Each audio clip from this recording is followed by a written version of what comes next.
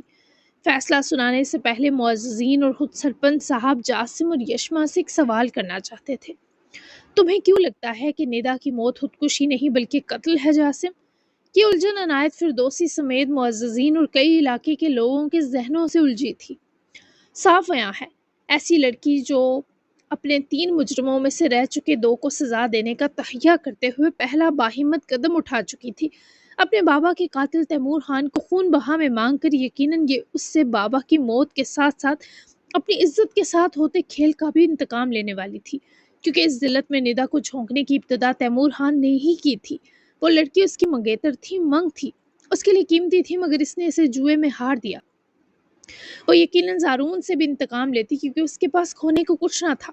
ایسی لڑکی جس نے کوکھ میں پلتے بچے اور شوہر کی دھتکار سہ کر بھی جینا چنا ہو، اس کی بے وفائی اور موت سہ گئی ہو، اپنے بابا کی میت دیکھ لی ہو، ایک مرد کو خون بہا میں مانگنے کی جرت کر لی ہو، وہ خودکشی جیسا بزدلانہ فعل کیسے کر سکتی ہے؟ ایک باشعور اور عقل رکھتا انسان یہ بات کبھی تسلیم نہیں کرے گا۔ میرا اور یشما کا عزم ہے کہ ہم اس کے قاتل کو ضرور سامنے لائیں گے۔ سبھی جاسم کی دی دلیلوں پر متفق تھے۔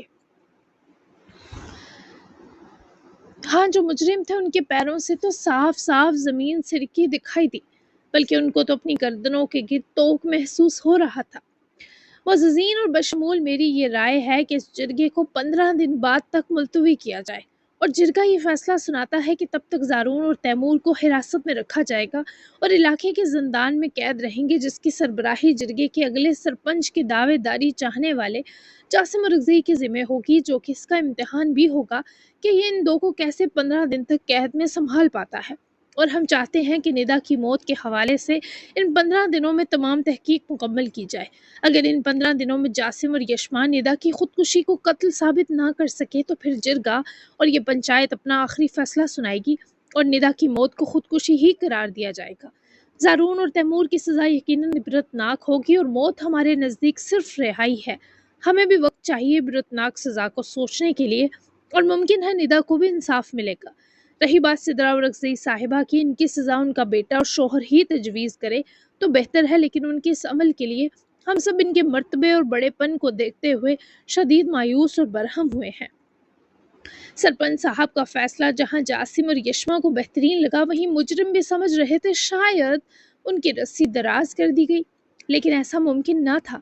دوسرا، علاقے کے سامنے اگلے سرپنچ کے طور پر جاسم اور رضی کا نام بھی آ چکا تھا۔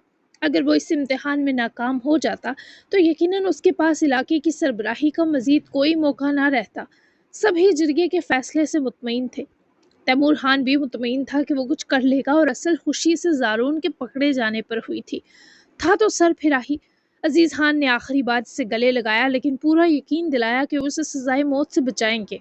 یہی وعدے نوراب اور سدرا نے زارون کے ساتھ کیے، لیکن کیا پتا دونوں کی سزا اتنی بری تجویز ہوتی کہ اس کے آگے سزائے موت تو بہت آسان چیز تھی۔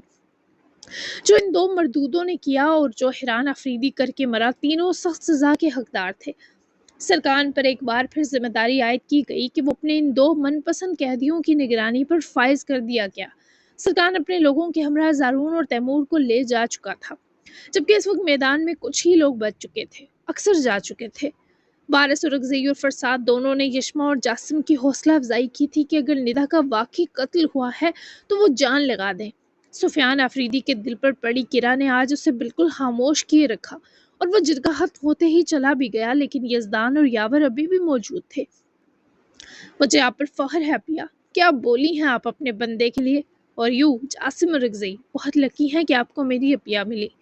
یاور نے گلے لگا کر یشما کو حوصلہ و ہمت دی، جبکہ وہ جاسم سے بھی ملا کہ اس کی بہن سے بڑھ کر پیاری اپیا کے نصیب میں کیا شاندار مرد لکھا گیا تھا۔ ہاں لکی تو واقعی ہوں۔ وہ مرجھائی یشما کو دیکھتے مسکرا کر بولا، پر وہ ابھی بہت زیادہ ڈاؤن سی تھی۔ میری دعائیں بھی تم دو کے ساتھ ہیں۔ ندا بیٹی کو انصاف دلاؤ مل کر، اس کی موت اگر قتل ہے تو اس کے قاتل کو بھی عبرتناک سزا ملنی چاہیے۔ ویسے ماننا پڑے گا جرگے نے تمہیں اگلے سرپنچ کے طور پر سوچ کر تاریخ کا بہترین فیصلہ لیا۔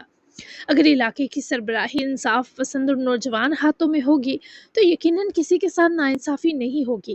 مجھے بہت خوشی ہے کہ تم دو نے مل کر یہاں کی سخت روایات سے ٹکر لی ہے۔ اللہ تم دو کو ہر نظر بد سے محفوظ رکھے۔ مورے نے بھی تم دو کے لیے خاص دعائیں بھیجی تھیں۔ یہ سب جو آج احران کے حوالے سے جرگے میں کھلا، میں انہیں خود بتاؤں گا اور سنبھالوں گا بھی۔ تم ان کی فکر مت کرنا یشما، ہم سب ان کے ساتھ ہیں، وہ ہم سب سے زیادہ باہمت ہیں۔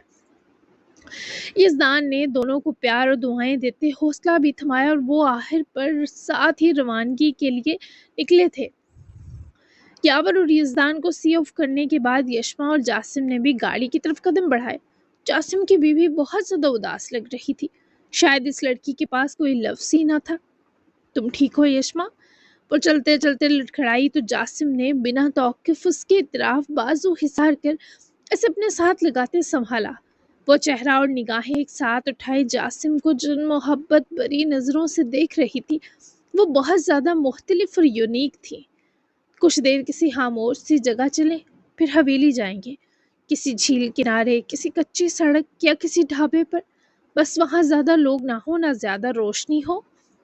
وہ پہلی سوچ میں ہی مسکرائے، کیونکہ اس کی سوچ جانان کا اظہار تھی۔ اس سے آگے وہ اب جا ہی نہ سکا۔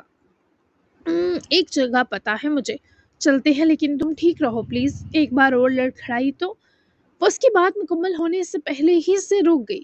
تو وہ ابھی بہت زیادہ ڈاؤن تھی۔ تو کیا بازوؤں میں اٹھا کر پیدل ہی چل پڑوں گا 500 ہڈیوں والی کو؟ وہ اس کی کھوئی کہیں چلی گئی مسکراہٹ کو ڈھونڈ کر گھسیٹ کر یشما کے لبوں تک لایا۔ وہ مسکرائی تو رات خوبصورت و حسین ساتھ ہوئی۔ جاسم بہت شکریہ آپ کا۔ وہ اس کو مسکراہٹ دے رہا تھا، پر یہ کیا، وہ تو اس کے سینے لگ کر رو پڑی۔ اس کی سرگوشی میں ڈھلی آواز بھی ٹکڑوں میں بٹی۔ تمہارا بھی جانان۔ وہ اسے بازوؤں میں بھرے کھڑا کہہ اسے رہا تھا، پر شکریہ تو اس نے آسمان کی جانب دیکھ کر اس اللہ کو کہا جس نے اسے جانان دی، اور سب بھلے میدان سے جا چکے تھے، پر ہجرا وہیں چھپ کر یہ خوبصورت منظر دیکھ کر جی رہی تھی۔ آج انہیں اپنی زندگی سے بہت مدت بعد محبت ہوئی، جب انہوں نے اپنے بیٹے کی ایک عورت کو دی محبت اور عزت دیکھی۔ میں ان دو کو الگ کرنے کا باعث نہ بن جاؤں کہیں، میرے اللہ، یہ کتنے خوبصورت لگ رہے ہیں ساتھ۔ میں واپس چلی جاؤں گی ان کی زندگی سے۔ میں تمہاری نفرت سہ لوں گی جاسم، لیکن اگر میری لڑائی لڑتی یہ پیاری لڑکی تم سے دور ہوئی تو شاید میں اس گلٹ کے ساتھ دوسری سانس بھی نہ لے سکوں۔ اللہ تم دو کو ہر نظر سے بچائے میرے بچوں۔ ہجرا ان دو کو گاڑی میں سوار ہوتا دیکھتی اللہ سے دعا گوتھی، لیکن اب جاسم کو یوں دیکھ کر وہ ڈر گئی تھی کہ کہیں ان دو کو دور نہ کر بیٹھے۔ وہی سدرا اور نوراب کی سزا کا وقت بھی آ چکا تھا۔ نوراب تو روتے ہوئے وارث اور اغزئی سے رحم کی درخواست کر رہی تھی، جبکہ سدرا خاموش تھی۔ وہ لوگ 10 منٹ تک اور اغزئی حویلی پہنچ چکے تھے۔ خدا کے لیے خانہ، وہ ہماری جوان اولاد ہے، اسے سزا سے بچانے کی کوئی کوشش تو کریں آپ۔ وہ میرا ہی نہیں آپ کا بھی تو بیٹا ہے۔ بابا جان ان کو کہیں نہ یہ ایسا کیوں کر رہے ہیں؟ نوراب کی اذیت اس کے اپنے گناہوں کی سزا تھی، تبھی تو وارث اور فرساد صاحب کو ترس تک نہ آ رہا تھا۔ قاتل بیٹا ہے وہ، اس کی جو سزا جرگہ طے کرے گا اسے ملے گی نوراب۔ جب میں نے اپنی بیٹی کو کسی کے بھی ہاتھ رخصت کر دیا سزا کے طور پر، تو تمہارا بیٹا کیسے بچ سکتا ہے؟ اس لیے میرے سامنے رونے دھونے کا کوئی فائدہ نہیں۔ شدید تھک گیا ہوں، اپنے کمرے میں جا رہا ہوں۔ وارث اور اغزئی نے اسے چھوت کی طرح پرے چھٹکا اور وہاں سے سنگ دلی دکھاتے گئے تو نوراب کو اپنا گھر ریت کے گھروندے کی طرح بکھرتا ہوا محسوس ہوا۔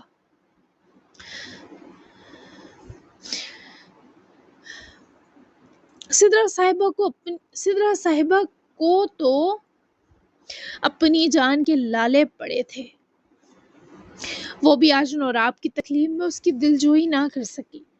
میری کیا سزا تجویز کی ہے آپ نے فرساد اور اغزئی؟ بتا دیں تاکہ میں بھی اپنے اجڑنے کا ماتم آج ہی کر لوں۔ فرساد صاحب کی آنکھوں میں محبت کیا نرمی تک کی رمق نہ بچی تھی۔ سزا تو وہ طے کر چکے تھے، لیکن شاید اپنے گناہوں کا گلٹ انہیں سزا صادر کرنے سے روک رہا تھا۔ جلد سناؤں گا سزا، اس سے پہلے مجھے اپنے جرائم کسی کے سامنے قبول کرنے ہیں، پھر میں آپ کو سزا دیتے اچھا بھی لگوں گا خانم۔ کچھ دن اپنی آزادی کے جی لیں، اپنی پیاری بہو کو سنبھالیں، کہیں اس کا دم نہ نکل جائے۔ وہ بھی دگنے صفاق لگے، لیکن در حقیقت سب سے زیادہ تو وہی حق پر تھے۔ وہ گئے تو جیسے ان دو عورتوں کے پاس بیان کرنے کے سوا کچھ نہ بچا۔ فرساد صاحب خود بھی وارث کی اسٹڈی کی طرف گئے، مگر آگے وارث کو فون پر کسی سے بات کرتا دیکھے وہ بھی محتاط اور فکر مند سے اندر داخل ہوئے۔ کال انسپکٹر فاہر کی تھی۔ کس جرم میں؟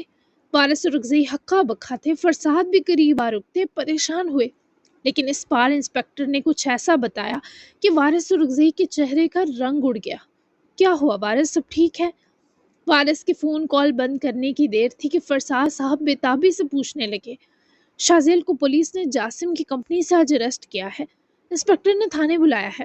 بابا وہ کہہ رہا ہے شازیل نے کسی کو قتل کیا اور ایک کو موت کے قریب لا کر چھوڑا۔ یہ سب کیا ہو رہا ہے ہمارے ساتھ؟ ماں صفاق نکل رہی ہے، بیٹا قاتل ثابت ہو گیا اور چھوٹا بھائی، اتنی سخت آزمائش۔ نہ چاہتے ہوئے بھی وارث اور اغزئی کی آنکھیں نم اور سرخ ساتھ ہوئیں۔ یہی درد بڑی ٹیس تو اس باپ کے دل میں بھی اٹھی تھی۔ آہ وہ درد جس میں کچھ لمحے سانس ہی نہیں لی جاتی، کتنا برا ہوتا ہے۔ یہی وہ معاملہ تھا جس کا ذکر جاسم نے کیا۔ صاف آیا ہے وارث، ہمیں کسی کی آہیں لگ گئی ہیں، اور تم جانتے ہو کس کی۔ بڑا کرب تھا فرساد صاحب کے اس اعتراف میں، اور وارث اور اغزئی کی نظریں جھک سی گئیں۔ جو خود گناہگار اور صفاق ہو اس کی کیا آ لگے گی؟ آپ چلیں گے میرے ساتھ تھانے؟ میں جا کر معاملہ دیکھتا ہوں۔ شازیل تو کسی مکھی کو نہیں مار سکتا، یقیناً یہ کوئی سازش ہوگی۔ وارث اور اغزئی نے خود کو سرخرو کر لیا کہ نہیں، ان کو بھلا کسی کی آہ کیا لگے گی، وہ تو خود مظلوم ہے، جبکہ یہ سچ تھا ہجرا کا ایک ایک آنسو اور اغزئی والوں کو نگلنے پر اتر چکا تھا۔ ہاں چلوں گا، اللہ کرے تمہارا یقین سلامت رہے۔ وہ گہری بے آس سانس بھر گئے، لیکن دل ان کا ڈرا ہوا تھا کہ پولیس بنا کسی وجہ کسی پر قتل کا چارج نہیں لگاتی۔ دوسری طرف شازیل کی گرفتاری اور اس سے کی جاتی تفتیش کے بارے ولی نے ہرول اور عبید صاحب کو بھی باخبر رکھا تھا۔ کل اسے عدالت میں پیش کیا جائے گا، وکیل سے بات ہو گئی ہے میری، اس نے یقین دلایا ہے کہ ایف آئی آر سالڈ ہے تو ضمانت کا کوئی چانس نہ ہوگا، یقیناً کیس چلے گا۔ آپ دو بالکل ٹینشن مت لیں، شازیل اب کم از کم آزاد تو نہیں ہوگا کبھی، اس کی گارنٹی دیتا ہوں۔ اس وقت بھی ولی نے بابا اور بیٹی کا وقت لیا تھا تاکہ وہ اپڈیٹ دے سکے۔ ہرمل تب سے بابا کے ساتھ تھی، انہیں ایک لمحہ بھی اس نے اکیلا نہ چھوڑا تھا۔ اسے عبرتناک سزا ملنی چاہیے۔ میں بہت رحم دل ہوں، لیکن میں بھی کوئی رحم محسوس نہیں کر رہا۔ اس کی وجہ سے میں نے اپنی صدف کھو دی، اس کی وجہ سے میں اپنی بیٹی کو چھونا دور دیکھ بھی نہ سکا۔ وہ ہر پل مرے تب بھی اس کی ہم سے کی زیادتیوں کا حساب پورا نہیں ہوگا۔ عبید رضوان میں اس وقت غم و غصہ بھرا ہوا تھا۔ وہ کسی قسم کی رعایت اور نرمی کے حق میں نہ تھے۔ انہیں جذباتی دیکھ کر ہرمل نے ان کا ہاتھ جکڑتے ہونٹوں سے چوما۔ میرے بابا جان، آپ کو ہوئی ہر تکلیف کا بدلہ لیے بنا میں بھی سکون سے نہیں بیٹھنے والی۔ وہ بھی جیسے اس سب سے بہت سکون میں آ چکی تھی۔ ولی نے دونوں کو امید افزا نظروں سے دیکھا، تبھی میل سٹاف دستک دیے اندر آیا۔ اچھا کیا برخوردار، ذرا مجھے واش روم تک تو لے جاؤ۔ میل سٹاف کو دیکھتے ہی عبید رضوان کی فرمائش پر ہرمل بھی مسکرائی اور ولی بھی۔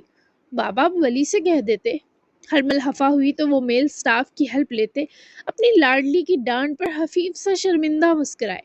ابھی یہ داماد ہے تو مجھے تھوڑی شرم آتی ہے۔ ہاں، جب تمہیں اس کے ساتھ خوش دیکھوں گا تو بیٹا بنا لوں گا، پھر تکلف نہیں برتوں گا، بے فکر رہو۔ وہ شریر سے انداز میں وضاحت دیے مسکرائے اور بیٹی اور داماد کی اجازت کے بعد واش روم کی سمت بڑھے۔ تبھی ولی بھی اٹھ کھڑا ہوا۔ اس انسپکٹر کا میسج آیا تھا، مجھے بھی جانا ہے پولیس اسٹیشن۔ میری جان کیا کھائے گی ڈنر میں؟ بتاؤ، میں بھیجتا ہوں۔ عبید صاحب کے لیے تو میں نے ڈاکٹر سے لسٹ لی ہے پرہیزی کھانوں کی، وہ دلاور دیکھ لے گا، کچھ اچھا ہی بنوائے گا ڈنر میں ان کے لیے، لیکن میرا کنسرن تم سے ہے۔ وہ اس کے قریب آتے ہی زور سے ہاتھ اطراف لپیٹتی ولی کی بازوؤں میں جا بسی۔ اسے بس ولی سے یوں گلے لگنا تھا۔ وہ اسے شدید مس کر رہی تھی۔ آئی لو یو، وہ جذب و دیوانگی سے اس کی خوشبو میں کھوئی مدہوش سا بولی۔ اس کا دل چاہ رہا تھا بس ولی کی آغوش ہو اور وہ لمبی نیند سو جائے۔ آئی لو یو ٹو میری لالڑی۔ وہ جو اس کے حصار میں سکون بری سانس لے رہی تھی، آج لگے ہاتھوں ولی سے اس لفظ کا مطلب پوچھنا چاہتی تھی۔ مجھے بتاؤ، اس لالڑی کا کیا مطلب ہوا؟ وہ روبرو آئی تو ولی نے اس کی مرجھائی شکل پیار سے دیکھے، اس کا چہرہ ہاتھوں میں پکڑے، اس کی دونوں اداس آنکھیں جب چومیں، وہ گھبرا کر ذرا دور ہوئے، پیچھے واش روم کے دروازے کو دیکھنے لگی، جس پر ولی کو ہنسی آئی۔ خوبصورت رنگ و روپ والی عورت، وہ اس کی جانب ایک بے حد گداز پیش رفت کرتا ہرمل کی سانسیں بے ترتیب کیے وضاحت دینے سمیت دور ہو گیا، کیونکہ آہٹ ہوئی تھی، اور میل سٹاف عبید رضوان کو باہر لایا، لیکن باخودہ ولی کی سازش نے ہرمل کو سرخ رو کر دیا۔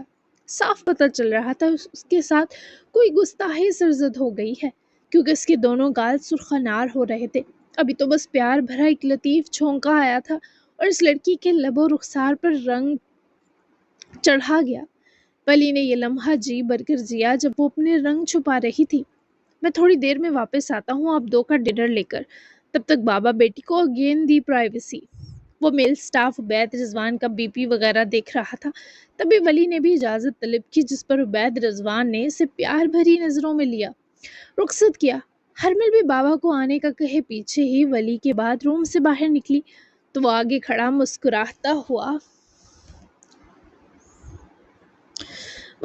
ہوا ملا۔ ہرمل نے مکہ اس کے کندھے پر دے مارا۔ تمہیں میرا کوئی خیال نہیں ولی؟ وہ سرگوشی میں اس سے شکوہ کی نہ ہوئی۔ خیال ہی کیا ہے میں نے، اب بتاؤ کیا کھاؤ گی یا پیٹ بھر گیا؟ وہ اس کی ابھی بھی فکر میں مبتلا تھا۔ وہ شرماتی ہوئی بہت ہی پیاری لگتی تھی۔ میں پیزا کھاؤں گی، بہت ساری چیز ڈلوانا اور فلیور خود دیکھ لینا، اور مجھے کہنا تھا میں تم سے بہت پیار کرتی ہوں اور میں تم پر مزید فدا ہوتی جا رہی ہوں۔ میری زندگی میں ایک گریسفل انسان داخل ہوا، مجھ جیسی بورڈ لڑکی کو شرمیلا بنانے کا شکریہ۔ تم بھی کچھ کھا لینا، سر درد تو نہیں ہوا؟ اتنی ساری ٹینشن اور سٹریس کے بیچ میں پوچھنا بھول ہی گئی تھی۔ وہ اس کے دونوں ہاتھ پکڑ کر ہونٹوں سے لگا کر چومتی، ولی کو تو اپنا دگنا حسیر کر دیتی جب ایسے فکر کرتی۔ سر درد تمہاری کمی پر ہوتا تھا، اب تو میری ملکیت میں میری دوا اور میرا علاج ہے، اب درد کی مجال جو ہرمل کی پراپرٹی کو چھو سکے۔ بالکل ٹھیک ہوں۔ ایسی تسلی ہر کوئی کہاں دے سکتا تھا؟ یہ تو ولی وہاب سکندر ہی کے ٹیلنٹس تھے۔ وہ پھر سے گلے لگی جیسے بہت ٹوٹ کر پیار آیا ہو۔ ہمیشہ ٹھیک رہو، میں 1-2 گھنٹے تک واپس آتا ہوں، تم بابا کے پاس جاؤ۔ تم بھی ہمیشہ ٹھیک رہو، میں 1-2 گھنٹے تک واپس آتا ہوں، تم بابا کے پاس جاؤ۔ وہ احساس سکون پاتے ہی دور ہوئی اور جاتے جاتے شرما کر ولی کے دونوں ہونٹ پکڑ کر مڑوڑ کر شرمیلا سا ہنس کر گئی، تو ولی خود اس چونچ کے منہ جیسی حسینہ کی حرکت پر کتنی دیر مسکراتا چلا گیا۔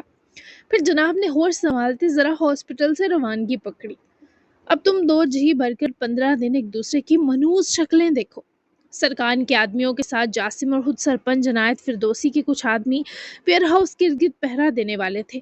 یہاں سے فری ہو کر سرکان ہاسپٹل جانے والا تھا کیونکہ اس سے امیر صاحب کا میسج ملا تھا کہ وہ ریما ہاسپٹل جویریہ کے پاس پہنچ چکے ہیں۔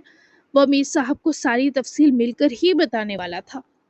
زانون اور تیمور کو اچھے سے زنجیروں اور رسیوں سے بندھا دیکھے سرکان نے محظوظ مسکراہٹ لیے دونوں قاتلوں کو دیکھ کر تمسخرانہ انداز میں دونوں کی شتال کو سوا نیزے تک پہنچایا۔ ٹنٹنا جی جناب، تو کیسی لگی آج کی دھماکے دار منڈے اسپیشل ایپیسوڈ؟ تو ملتے ہیں کل اس سے بھی دھماکے دار جو سنیک اسٹوریز دی تھیں وہ کل کی ایپیسوڈ میں انشاءاللہ آ جائیں گی، کیونکہ آج جرگہ اسپیشل مکمل کرنا تھا تو میں نے سوچا کہ وہ کل میں ایڈ کر دیں گے۔ تو ملتے ہیں کل ایپیسوڈ میں، تب تک کے لیے اللہ حافظ، دعاؤں میں یاد رکھیے گا اور اپنا پیارا سا تبصرہ دینا بالکل مت بھولیے گا۔ Bye bye.